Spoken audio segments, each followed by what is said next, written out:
Hola, hola, buen día. Otro día más en este espacio de encuentro de Inspira con Amor, aquí que nos convoca los procesos amorosos, educativos, de crianza, de reconexión, de autoconocimiento. Y bueno, ha sido un camino bastante maravilloso y enriquecedor el día de hoy, nuevamente con nuestra gran fundadora, creadora, compañera de camino, Andy Viniegra.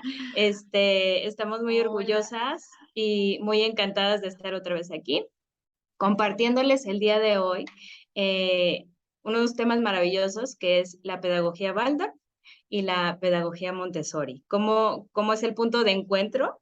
¿Cuáles son algunas de sus diferencias? ¿Cuáles son sus procesos que nos han inspirado, que nos han movido y que han quedado grabados profundamente en nuestro corazón? ¿No lo crees así, Andy? Así es, muy buenos días para todos. Como bien lo dice Nelly, este jueves queremos compartir con ustedes lo que sabemos, conocemos y hemos practicado con estas dos hermosas y grandes pedagogías, que yo creo que también es muy importante rescatarlas de tantos tabúes que existen con ambas pedagogías. Entonces, hoy queríamos abrirles como esta pequeña cajita para que ustedes también conozcan esta hermosa pedagogía y pues de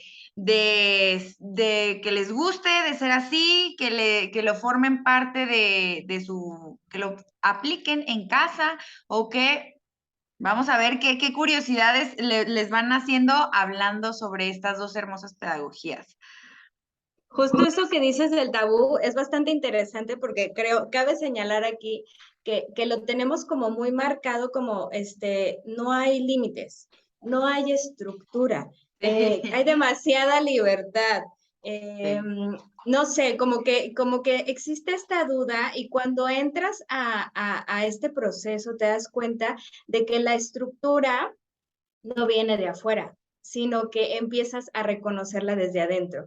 Entonces es lo maravilloso de poder abordarlas, poder conocerlas, descubrirlas y dejarte empapar por estas gotitas sutiles de, pues de amor, tal cual, ¿no? De amor, porque Claro. son educaciones y son formas de educar o de llevar esta pedagogía muy, muy amorosamente. Y yo creo que es muy importante que el niño se sienta amado, que es a lo que hemos, pues siempre apoyado, ¿no? Como que en el entorno en donde me encuentro, yo me perciba, me viva, me experimente siendo amado. Y de esa Así es. manera yo lo voy a poder compartir, ¿no? Así Bueno, es el pilar más grande, el que se tiene que nutrir y es el pilar más olvidado durante tantos años porque nos crearon tanto la idea o nos metieron tanto la idea de que la educación debe de ser de una manera o de que el pequeño debe de respetar y respetar significa que esté en silencio y respetar significa que diga sí señor o X o Y. Entonces, y algo muy importante que yo creo que resalta en ambas, ahorita lo vamos a ir viendo, es que mucho de la educación tradicional nos marca que el adulto tiene la batuta. Todo el tiempo el adulto tiene que tener la batuta, ¿no? Es que ¿por qué? Porque yo soy tu maestra, porque yo soy tu maestro, porque yo soy tu mamá, porque yo soy tu papá.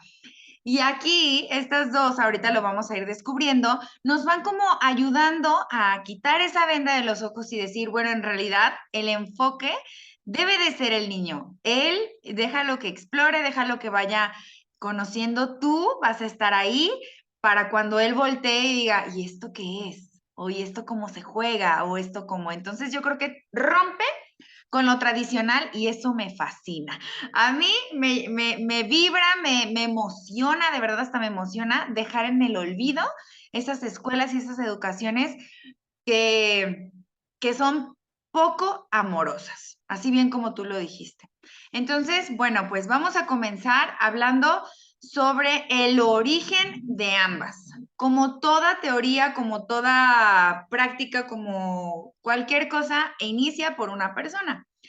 En este caso, el origen de la pedagogía Montessori pues lleva el apellido de esta gran mujer que fue María Montessori. Ella fue médica, fue pedagoga, fue psiquiatra, fue filósofa, además de humanista y activista feminista. Cabe destacar que su papá quería que ella fuera maestra. Pero María Montessori no quería como, le gustaba eso, yo creo que me siento muy identificada con ella porque siempre le gustaba ir contracorriente. Si no había médicos en donde ella estaba, decía, bueno, pues yo voy a ser médico, ¿no? Entonces, bueno, ella estuvo brincando hasta que cayó en la medicina, que fue la rama que la llevó a los niños.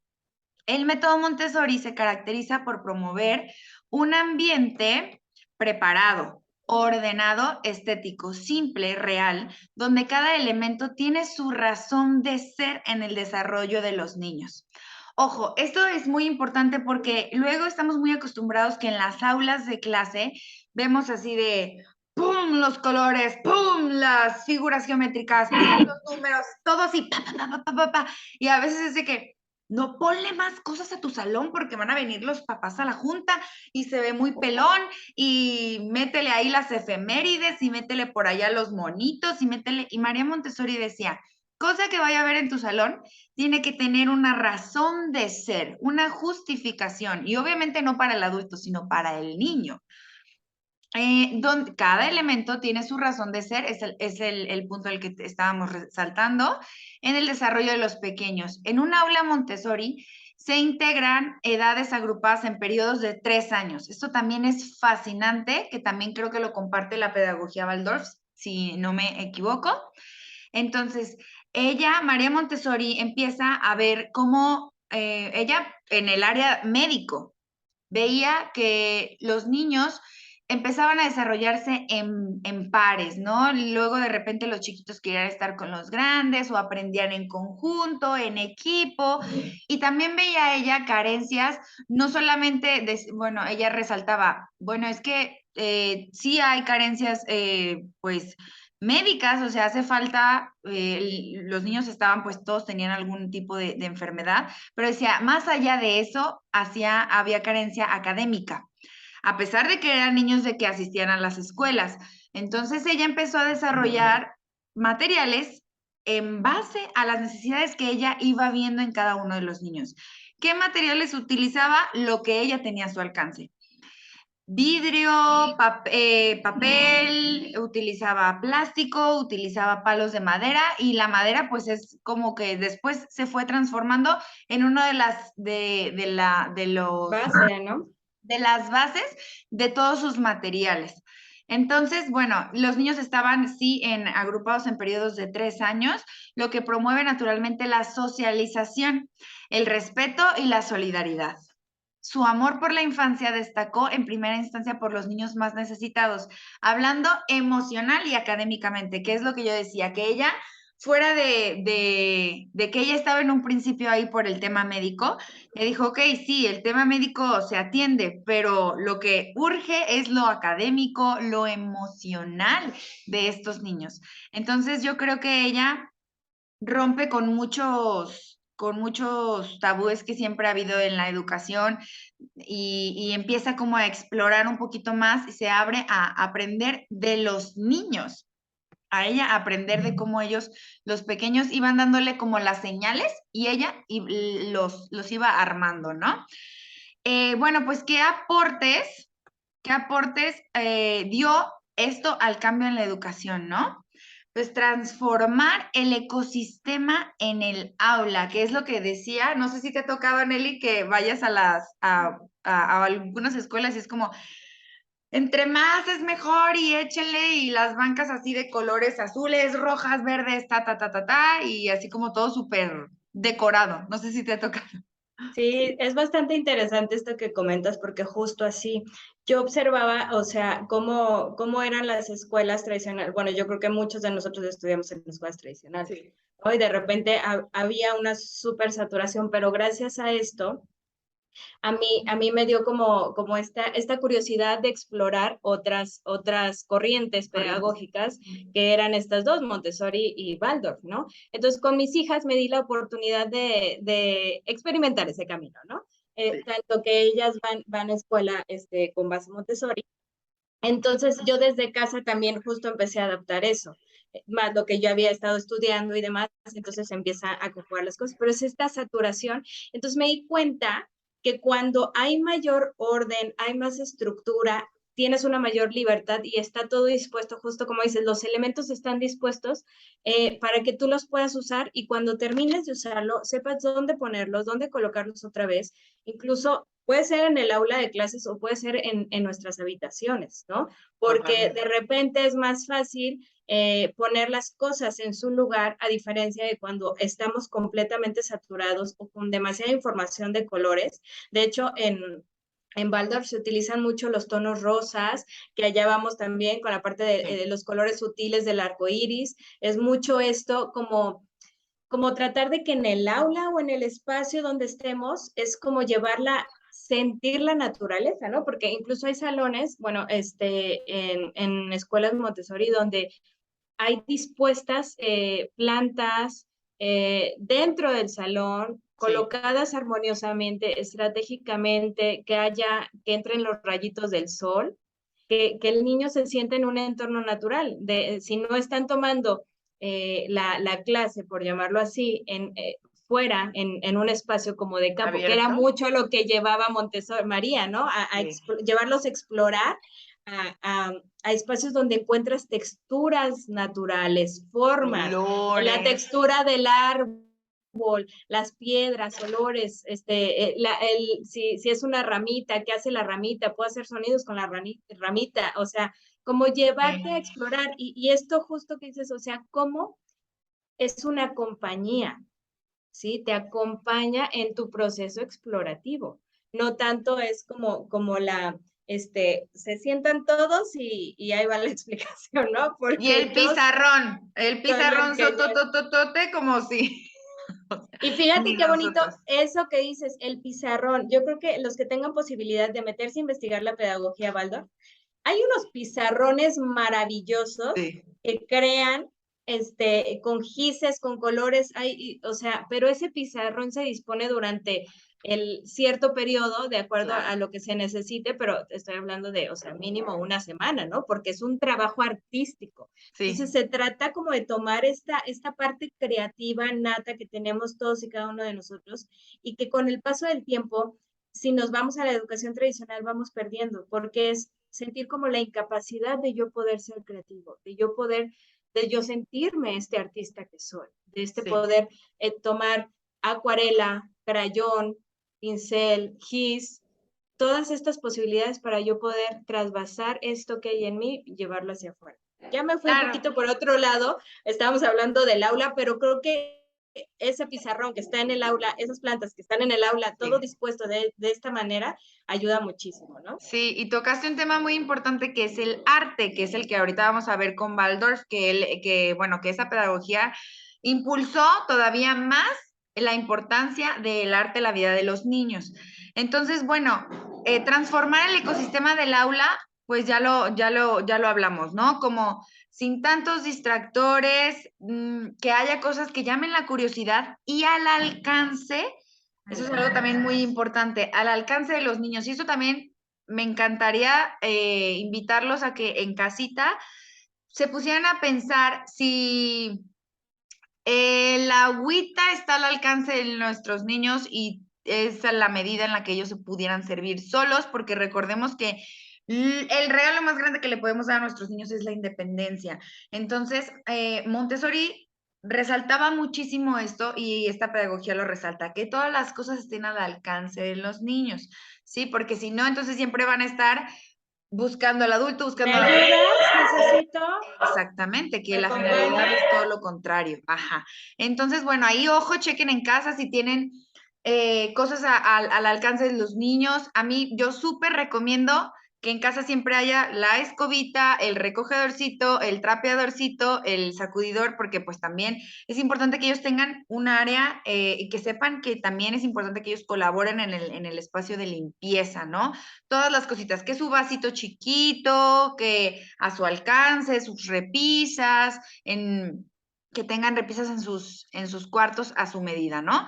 Materiales en función al nivel del desarrollo, eso es algo también súper importante, porque en ocasiones en la escuela como que no tenemos muy en claro, o a lo mejor también pasa en casa, qué juguetes, qué materiales, qué Son tipo adecuados, ¿no? Para la etapa. Exactamente, son materiales para la etapa evolutiva y de desarrollo de nuestros pequeños, ¿no? No van a tener, a lo mejor sí hay rangos de edades en donde pueden tener como mismos objetivos y mismas funciones, pero pues sí los materiales estaban, por ejemplo, todos los materiales Montessori son pues de un tamaño adecuado, tienen por ejemplo, si son cucharas, pues tienen la medida cómoda para la mano chiquita del niño, no están gruesas, no están pesadas, entonces, bueno, esto es algo que también resaltó ella.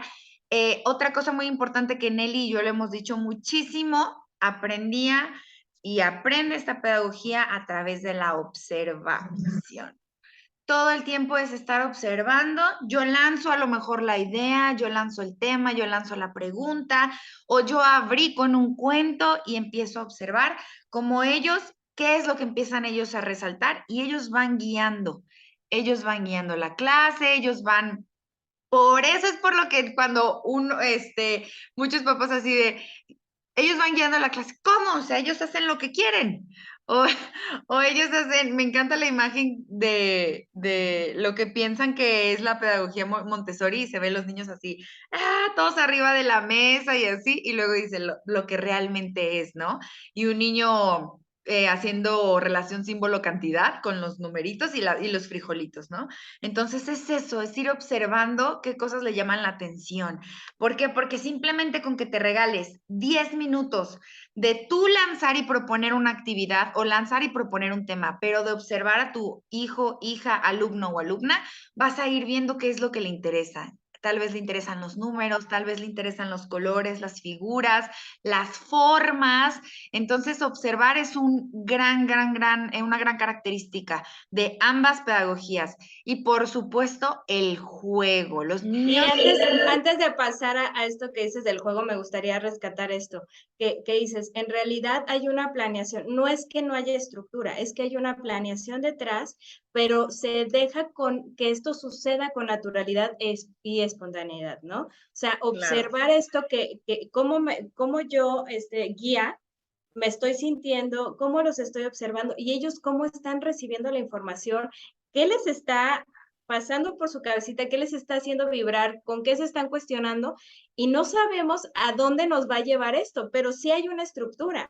Si el tema hoy es observar, pues vamos a indagar en todo lo que es la observación, ¿no? Y eso es la estructura, que haya libertad de exploración, obviamente contenida, cuidando los riesgos que existen en el espacio y en el entorno donde estoy, pero sí hay una guía, sí hay una estructura. Entonces, de repente, como quitarnos el tabú del miedo a esto de que no, esto que decías, la imagen de que los niños haciendo lo que quieren, de la mesa, sí. los niños se están expresando, ¿no? Pero están en un espacio contenido y ese puede ser una imagen de percepción desde donde lo estoy viendo, desde mis creencias, desde mis miedos, desde mis juicios, o qué tal, yo los invitaría a vivir una experiencia de inmersión en las dos pedagogías y darte cuenta de lo maravilloso y transformador que puede llegar a ser con esta simple palabra que es observar cuál es, incluso si yo lanzo esta pregunta y abro este portal, ¿qué hay de respuesta en el niño? O sea, los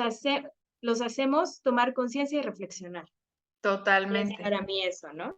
totalmente. Y bien lo destaca Nelly, todos los que impartimos o nos guiamos por estas pedagogías sabemos que tú tienes la batuta como adulto, como tutor, como guiador, de dar el arranque, de dar el impulso y también de tomar todo eso que ellos ya exploraron para crear un cierre.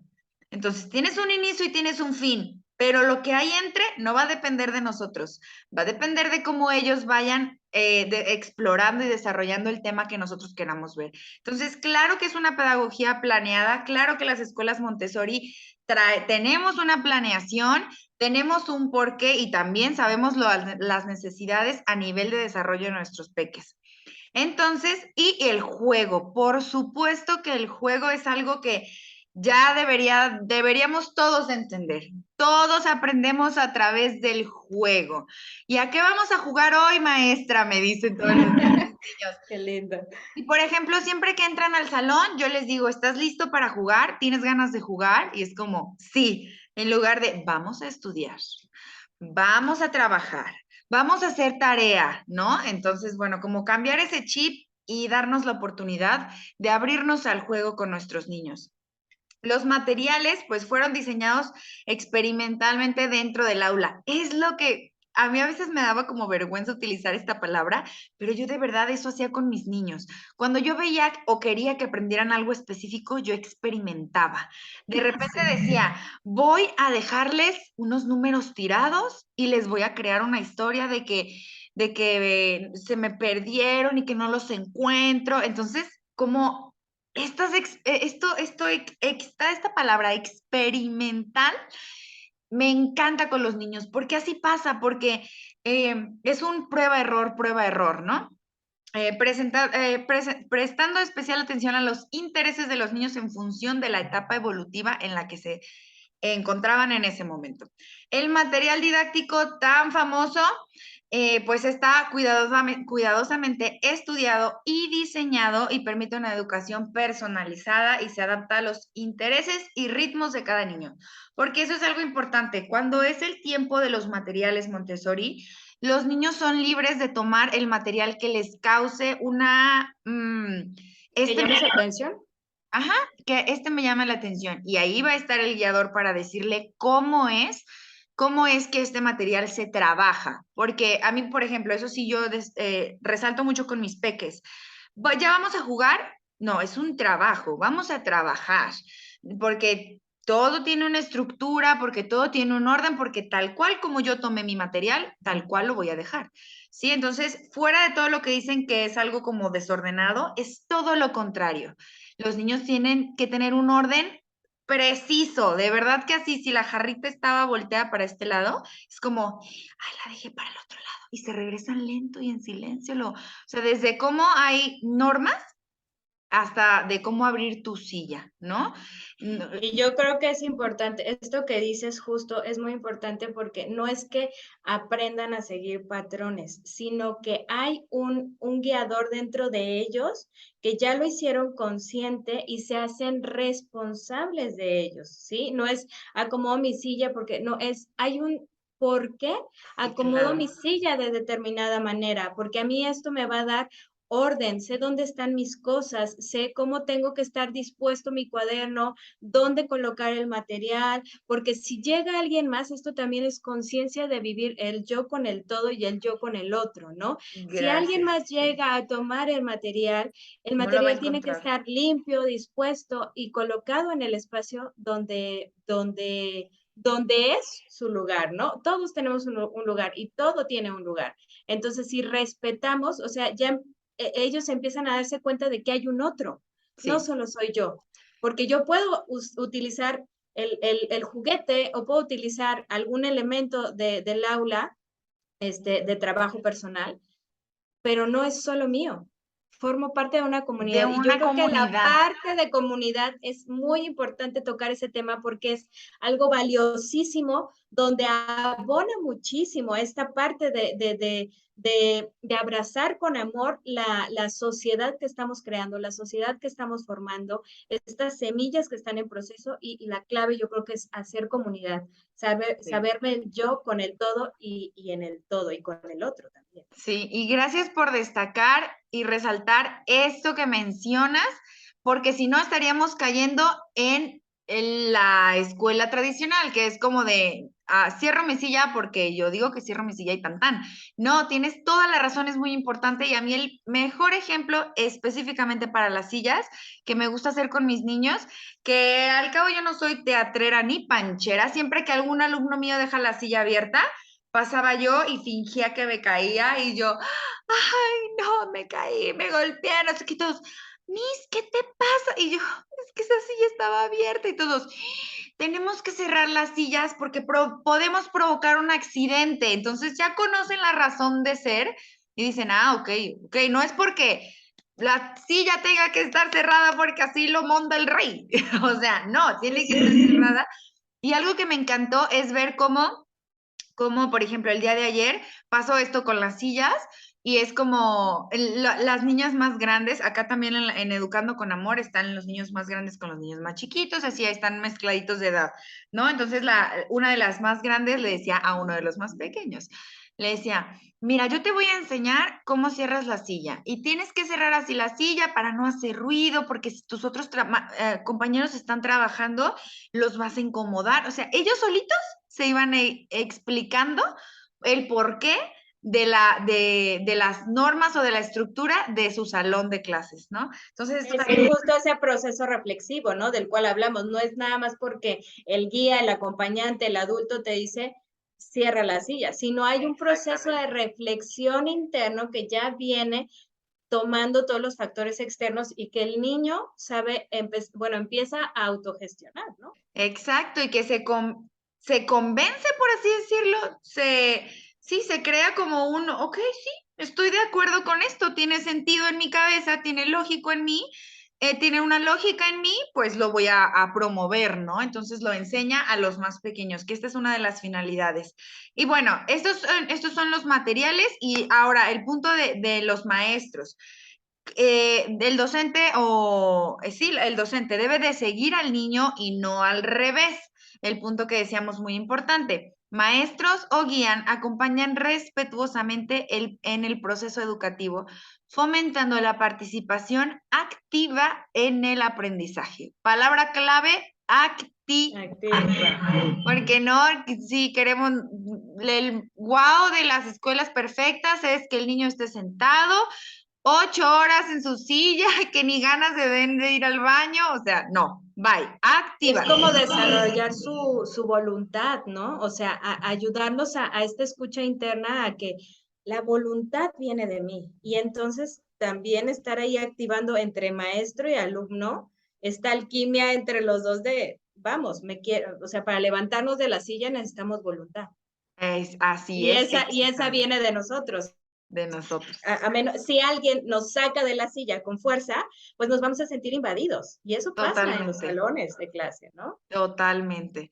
Y bueno, se trata de intervenir lo mínimo posible sin obstaculizar el proceso de aprendizaje. Esa era otra cosa que hacía mucho María Montessori, ¿no? Ella decía, voy en caso, por ejemplo, de la resolución de conflictos, ¿no? Que a lo mejor los peques estaban así de, es que esto yo es mío y yo lo agarré primero y es que no sé qué, entonces era como observa y en cuanto tú veas que necesitas intervenir, intervienes, pero primero observa, escucha qué están diciendo, aprende, porque si no tienes esa información, no vas a poder llegar a crear una solución con, en este caso que yo pongo específicamente, de un conflicto entre pares, ¿no?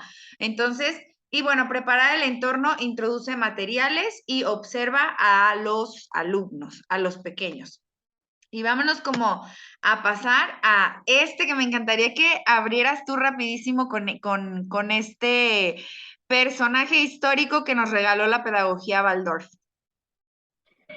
Bueno, yo creo que hay una frase que a mí me encanta que dice Rudolf Steiner, que nos habla de el niño debe ser recibido con respeto, educado al amor, educado con amor y puesto a la vida finalmente en libertad, ¿no? Sí, me Yo encanta. creo que desde el recibimiento, es decir, este ser humano es una gran semilla que está con todas las virtudes dispuestas únicamente para que él se conozca y se reconozca y generarle el espacio para que se viva así, yo creo que se me hace maravilloso. Esta parte de educar con amor es, es, es como profundamente sentido el observar, el contener, estar ahí. Y bueno, él es creador también de la antroposofía.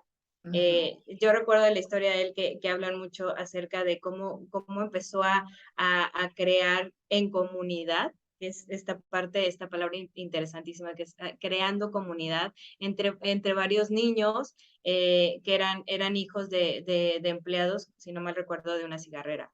Entonces empezó igual como María, con elementos que tenía ahí a la mano, pero esto ya era como después, ¿no? Lo que nacía de él era este amor por el ser humano, que de ahí viene la antroposofía, ¿no?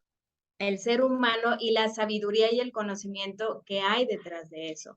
Como el arte, también muy marcado por, se ve en los colores, con Goethe también, o sea, hay una como infusión, diría yo, como de esta mezcla entre lo artístico, poder llevarlo a cabo por esta observación de la naturaleza. Y tengo una imagen de hace tiempo que escuchaba acerca de este tema, donde se desarrolla y hablaba en comparación, que es también de agricultura biodinámica, cómo las plantas tienen sus procesos de crecimiento muy similares a los de nosotros. Y hacían referencia de que, por ejemplo, las suculentas o las cactáceas Sí. hacen referencia al primer septenio de vida, porque están tan abundantes en agua que el agua representa nuestra parte emocional.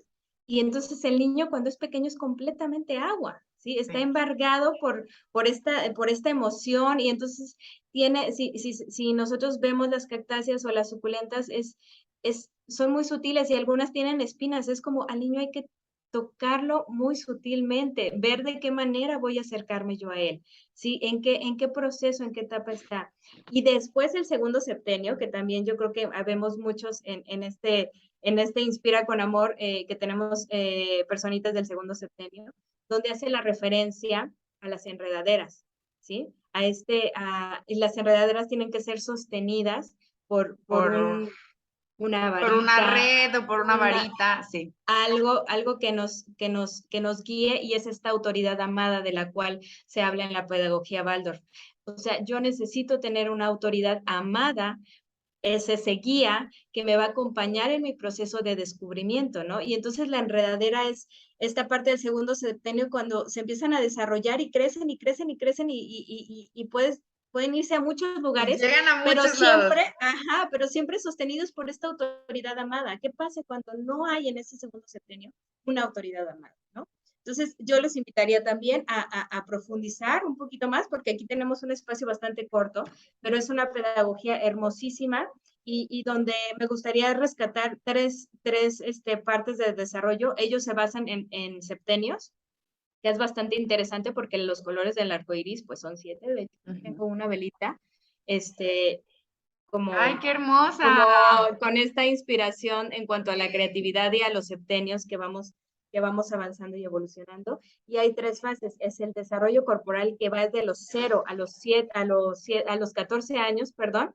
Entonces, cómo nos vamos desarrollando físicamente, ¿no? Y después el desarrollo anímico se lleva a cabo de los 14 a los 35 años, donde sentimos que nuestra alma, nuestra ánima empieza a vibrar, ¿no? Ya hay un desarrollo físico, pero hay algo más. Y después de los 42 a los 63 terminamos con el desarrollo espiritual. Y hay una completa evolución de todo nuestro desarrollo y ya procesos integrativos, ¿no? ¿Qué me gustaría rescatar de la pedagogía Waldorf? Ahorita, como les mostré la velita, o sea, la intención con la que hacemos las cosas, los rituales con los cuales nos movemos a través de esta pedagogía.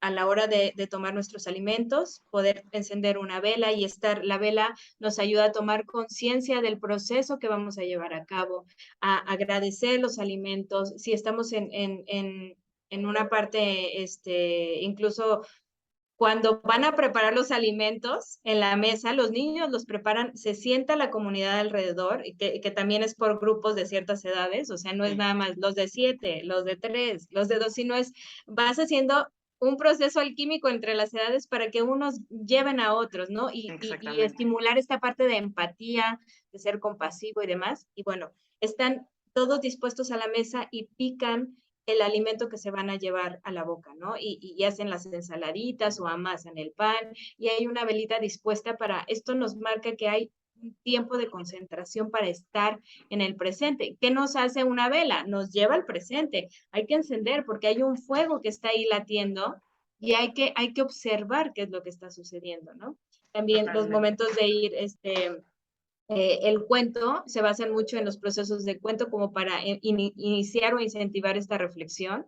Y es como hay una, digamos que se canta antes de iniciar el cuento, y durante el cuento hay cambios en la voz, y este cambio en la voz el niño lo recibe de una manera diferente, ¿no? Entonces hay una historia que te envuelve, y hay estos procesos como muy de vida intrauterina para después salir a la vida extrauterina, Sí, ¿no? Entonces, los colores son mágicos, el tema de los materiales también es interesantísimo porque se utilizan acuarelas, pero por ejemplo, cuando van empezando son como 2 acuarelas, es lo único que tienes, o sea, no hay más, es explorar a profundidad.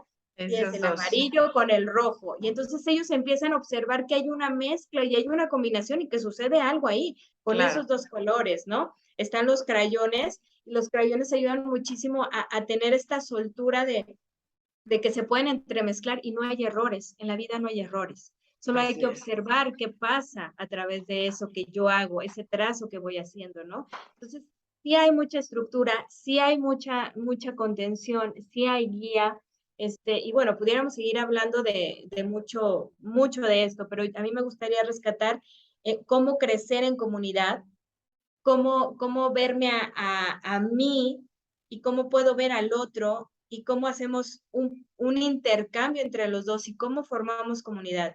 Y también en este tipo de escuelas es importante abonar también como hay una forma de pensamiento donde se dice que en realidad nosotros estamos disfrutando de esta educación ahorita gracias al trabajo de alguien más.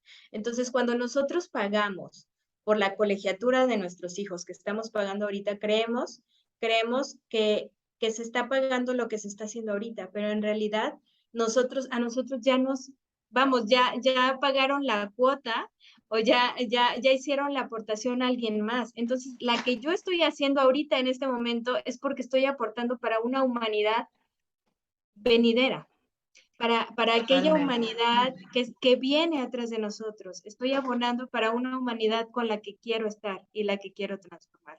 Entonces sería interesantísimo poder reflexionar acerca de esto, de ser más conscientes de nuestro mundo, de nuestro estadio por aquí, de ser respetuosos con el entorno. Yo sé que cuesta trabajo, pero así como la velita nos trae al momento presente, saber que nos podemos ir a otro lugar y poder regresar a este momento una y otra vez. O sea, no es la perfección, sino es la observación de lo que está sucediendo y regresar a mí.